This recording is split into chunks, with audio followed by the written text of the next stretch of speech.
Hey, good morning So, everyone. Thank you so much for joining today's session. ఈరోజు మనకు కేదారేశ్వర్ గారు కూడా join అయ్యారు.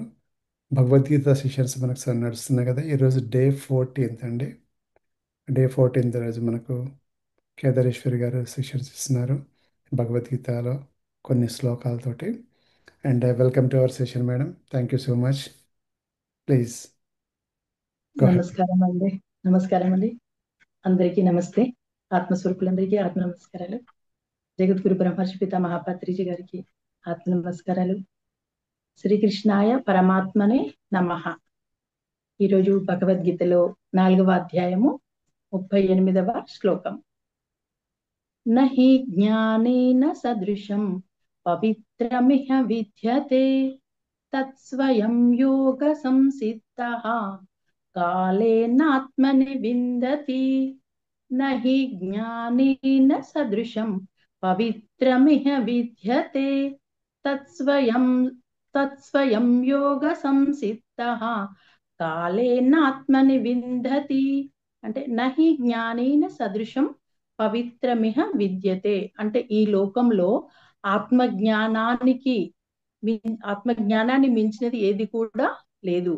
ఆత్మజ్ఞానానికి సమానమైన పవిత్రమైనది కూడా ఏదీ లేదు. ఈ విషయంలో సందేహించవలసిన అవసరం లేదు. తత్స్వయం యోగ సంసిద్ధ కాలేనాత్మని విందతి అంటే ఎవరికి వారుగానే స్వయంగా సాధన చేసి ఈ ఆత్మజ్ఞానాన్ని పొందవలసిందే.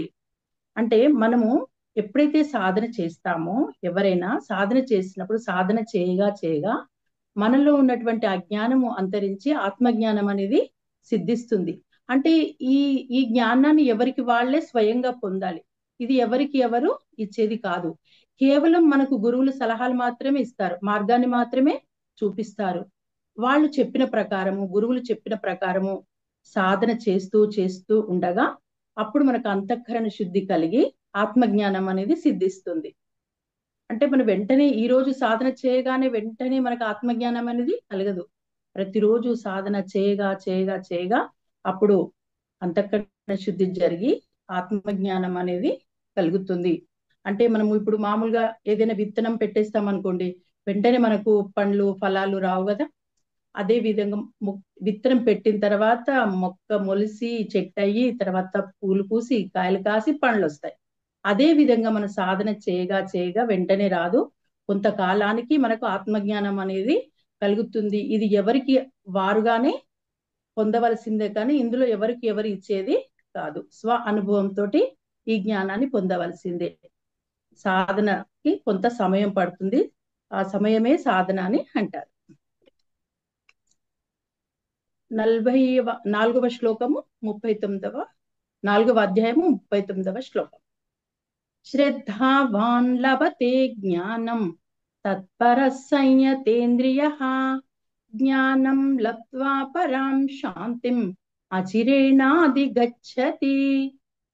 శ్రద్ధావాన్ లభతే జ్ఞానం తత్పరః సంయతేంద్రియః జ్ఞానం లబ్ధ్వా పరాం శాంతిం అచిరేణాధిగచ్చతి. అంటే సాధనాపరుడు ఇంద్రియాలను జయించి, అంటే ఈ ప్రాపంచిక వ్యామోహాన్ని తగ్గించుకొని, ప్రాపంచిక విషయాల పట్ల ఆసక్తిని తగ్గించుకొని శ్రద్ధతో సహనంతో సాధన చేసినప్పుడే ఈ ఆత్మజ్ఞానాన్ని పొందుతాడు. జ్ఞానం లబ్ధ్వా పరాం శాంతిమచిరేణాది గచ్చతి. అంటే ఎప్పుడైతే జ్ఞానాన్ని పొందుతామో, అంటే సాధన చేయగా చేయగా ఎప్పుడైతే జ్ఞానాన్ని పొందుతామో అప్పుడు పరమశాంతిని పొందుతాము. అంటే మనం ఫస్ట్ ఏంటి, అంటే ప్రాపంచిక విషయాల పట్ల ఆసక్తి తగ్గించుకున్నప్పుడే మనం శ్రద్ధగా సాధన చేయగలుగుతాం. ఆ శ్రద్ధగా ప్రతిరోజు సాధన చేయగా చేయగా అప్పుడు మనము ఆత్మజ్ఞానాన్ని పొందుతాము. ఎప్పుడైతే ఆత్మజ్ఞానాన్ని పొందుతామో అప్పుడు మనం పరమశాంతిగా పరమానందంగా ఉంటాము. ఎప్పుడైతే సాధన సరిగ్గా చేయలేదనుకోండి, అప్పుడు మనకు ఆత్మజ్ఞానం అని ఒకరోజు చేసి ఒకరోజు చేయకుండా ఉంటే అప్పుడు మనకి ఆత్మజ్ఞానం అనేది సిద్ధించదు. 4వ అధ్యాయము 40వ శ్లోకం. అజ్ఞశ్చాశ్రద్ధదానశ్చ సంశయాత్మా వినశ్యతి నాయం లోకోస్తి న పరః న సుఖం సంశయాత్మనః అజ్ఞశ్చాశ్రద్ధదానశ్చ సంశయాత్మా వినశ్యతి నాయం లోకోస్తి న పరః న సుఖం సంశయాత్మనః. అంటే శ్రద్ధ లేనివాడు, అజ్ఞాని, తర్వాత సంశయాలు కలవాడు అంటే సందేహాలు ఉన్నటువంటి వాడు, తెలివి లేనివాడు, శ్రద్ధ లేనివాడు, సందేహాలు ఉన్నవాడు వినశ్యతి అంటే అతను ఈ ఆత్మజ్ఞానం అనేది సిద్ధించదు, నశించిపోతాడు. నాయం లోకోస్తిన పరహ న సుఖం సంశయాత్మనః అంటే ఒక అజ్ఞానికి ఈ లోకంలో సుఖము ఉండదు, పరలోకంలో కూడా సుఖం అనేది ఉండదు. అంటే దానికి అంటే శ్రద్ధ ఉంటేనే మనకు ఆత్మజ్ఞానం అనేది ఉంటుంది. సాధన శ్రద్ధతో ఎప్పుడైతే సాధన చేస్తామో అప్పుడు జ్ఞానం అనేది వస్తుంది. వివేకం లేనివాడు, తెలివి లేనివాడు అంటే మంచి చెడు తెలియని వాడు, శ్రద్ధ లేనివాడు అంటే సందేహాలు ఉన్నవాడు, ప్రతిదీ అనుమానించే వాళ్ళకి ఈ జ్ఞానం అనేది సిద్ధించదు. వాళ్ళు ఈ లోకంలో ప్రశాంతంగా ఉండలేరు, మరణించిన తర్వాత కూడా పరలోకంలో కూడా ప్రశాంతంగా ఉండలేరు వాళ్ళు.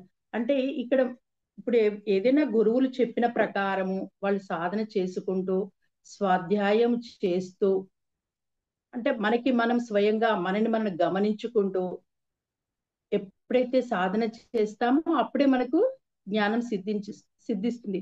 ఇప్పుడు మనకు స్వంతంగా ఆ సాధన చేయకుండా ఈ జ్ఞానాన్ని పొందలేరు, ఇతరులు చెప్పిన విషయాలని నమ్మలేరు, సందేహాలు ఉంటాయి. ఈ సందేహాలు ఉండడం వల్ల ఇది సత్యమా అసత్యమా అనే గ్రహించే శక్తి కూడా వాళ్ళకి ఉండదు. ఎప్పుడైతే సందేహం అనేది ఉంటుందో వాళ్ళు ఎప్పుడు కూడా ఈ జ్ఞానాన్ని పొందలేరు, వాళ్ళు ప్రశాంతంగా ఉండలేరు. అంటే శ్రద్ధ ఉన్నప్పుడే, తెలివితో ఉన్నప్పుడు, శ్రద్ధతో తెలివితో ఉన్నప్పుడే మనకు సాధన చేయగలుగుతాం, జ్ఞానాన్ని పొందగలుగుతాం. 5వ అధ్యాయము 10వ శ్లోకము. బ్రహ్మణ్యాదాయ కర్మాణి సంగం త్యక్త్వా కరోతి యః లిప్యతేన స పాపేన పద్మపత్రమివాంబసా. బ్రహ్మణ్యాదాయ కర్మాణి సంగం త్యక్త్వా కరోతి యః లిప్యతేన స పాపేన పద్మపత్రమివాంబసా. ఎవరైతే కర్మ చేసి దాని ఫలితం మీద ఆసక్తి లేకుండా ఉంటారో, ఇంకా మళ్ళీ ఏ కర్మ చేసినా కూడా ఆ పరమాత్మకే చేస్తున్నానే భావనతో ఉంటారో, నేనేమి చేయటం లేదు, నా ద్వారా జరిపించబడుతుంది అని అనుకుంటూ ఆ కర్మల యొక్క ఫలితాన్ని ఆశించకుండా ఆ పరమాత్మకి ఎప్పుడైతే సమర్పిస్తారో అప్పుడు ఆ కర్మ బంధాలలో చిక్కుకోరు. అంటే ఆ కర్మల యొక్క పాపాలు కానీ పుణ్యాలు కానీ అతన్ని అంటుకోవు. తామరాకు కనుక నీటిలో పుట్టి నీటిలో పెరిగి నీటిలోనే నశించిపోతుంది. అదే విధంగా ఎప్పుడైతే ఈ నిష్కామ కర్మలు ఆచరిస్తుంటారో, నేను చేస్తున్నానే భావన లేకుండా ఉంటారో వాళ్ళకి ఎలాంటి కర్మలు అంటుకోవు. అప్పుడు ఆ బంధాల నుండి విముక్తి లభిస్తుంది. అంటే ఒక తామరాకు మీద నీటి బొట్టులా జీవించే జీవితమే ఆధ్యాత్మిక జీవితం. అంటే ఒక ఆత్మజ్ఞాని అలా జీవించగలుగుతారు. అంటే ఎలాంటి కర్మలు అతన్ని అంటుకోవు, ఎందుకంటే నిష్కామంగా కర్మలను ఆచరిస్తుంటారు. వాళ్ళు పరమాత్మ స్థితిని పొందుతారు, ఇతరులు కూడా దైవంగానే భావిస్తారు. అప్పుడు ఎలాంటి ఫలితాన్ని ఆశించకుండా ఉంటారు కాబట్టి వాళ్ళు బంధ విముక్తులు, ఈ జన్మ పునర్జన్మ నుంచి విముక్తి అనేది లభిస్తుంది. 5వ అధ్యాయము 18వ శ్లోకం. విద్యా వినయ సంపన్నే బ్రాహ్మణే గవిహస్తిని శుని చైవ శ్వపాకే చ పండితా సమదర్శినః. విద్యా వినయ సంపన్నే బ్రాహ్మణే గవిహస్తిని శుని చైవ శ్వపాకే చ పండితా సమదర్శినః. అంటే ఒక పండితుడు ఎలా ఉంటాడు అంటే పరిపూర్ణమైనటువంటి ఆత్మజ్ఞానం కలవారినే పండితులు అంటారు. పండితులు ఎలా ఉంటారు అనేది మనకు ఈ శ్లోకంలో చెప్పబడింది. అంటే విద్యా వినయముతో ఉన్నటువంటి బ్రాహ్మణుడు అంటే బ్రహ్మ జ్ఞానము కలిగినటువంటి వాళ్ళు, నిర్గుణ స్థితిలో ఉన్న వారి యందు, తర్వాత గవి అంటే ఆవు అంటే శుద్ధ సాత్విక గుణం కల వారి యందును, హస్తిని ఏనుగు అంటే సాత్విక గుణము కల వారి యందును, శుని అంటే శుని అంటే కుక్క రజోగుణము కలిగిన వారి యందును, శ్వపాకేచ అంటే మాంసం తినే వారి యందు, తమో గుణం వారి యందు కూడా ఒకే సమదృష్టితో ఉంటారు పండితులు. అంటే తమో గుణం వారి యందు, రజోగుణం వాళ్ళ యందు, సాత్విక గుణం వారి యందు, శుద్ధ సాత్విక గుణం వారి యందు, నిర్గుణ స్థితిలో ఉన్న వారి యందు అంటే పరమాత్మ స్థితిని పొందిన వారి యందు కూడా సమదృష్టితోనే ఉంటారు. అందరినీ సమదృష్టితోటే చూస్తారు. అలా చూసిన వాళ్ళనే పండితులు అంటారు. ఆ సమదృష్టితో లేని వారిని పామరులు అంటారు. అంటే జంతువుల యందు మానవులను కూడా ఒక ఆత్మస్వరూపంగానే భావిస్తారు. పండితులే ఆ విధంగా ఉండగలుగుతారు. అంటే జంతువులని మానవులను సమదృష్టితో చూస్తారు. ఈ 5 గుణాలు కలిగినటువంటి వాళ్ళను కూడా ఒకేలాగా చూస్తారు. ఒకరిని ఎక్కువ ఒకరిని తక్కువ అనే భావనతో ఉండరు.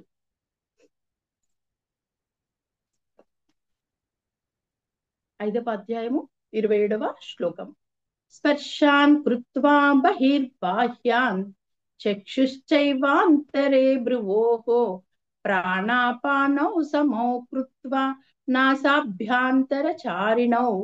స్పర్శాన్ కృత్వా బహిర్బాహ్యాన్ చక్షుశ్చైవాంతరే భ్రువోః ప్రాణాపానౌ సమౌ కృత్వా నాసాభ్యాంతరచారిణౌ.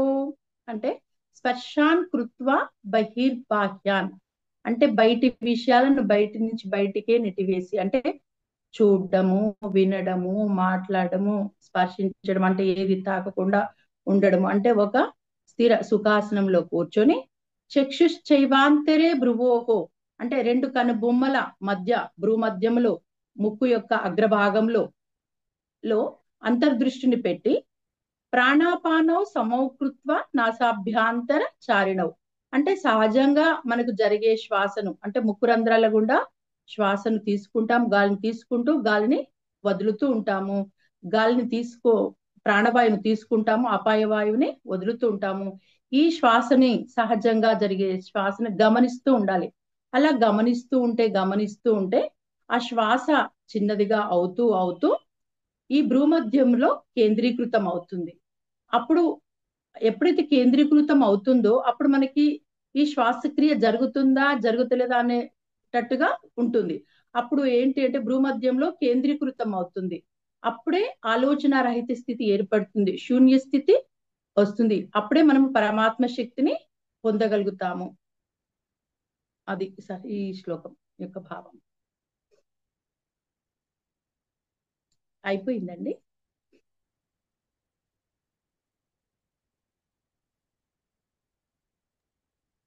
యా, ఈరోజు ఎంతవరకేనండి? అన్ని ఉమ్, శ్లోకాలైనా? ఓకే, అంతే సార్. గ్రేట్. ఓకే, అంటే ఒక్కొక్క శ్లోకంలో ఒక్కొక్క విషయమే చెప్పబడుతుంది అన్నట్టు. ఓకే. నాకు వినిపించట్లేదు ఇక్కడ. ఎయిర్ కండిషన్ హీటర్ ఆన్ ఓ, చేయడంతో దాంతో ఆహా, ఓకే వినిపించట్లేదు. Okay. Okay, okay. Thank you ma'am. Okay, so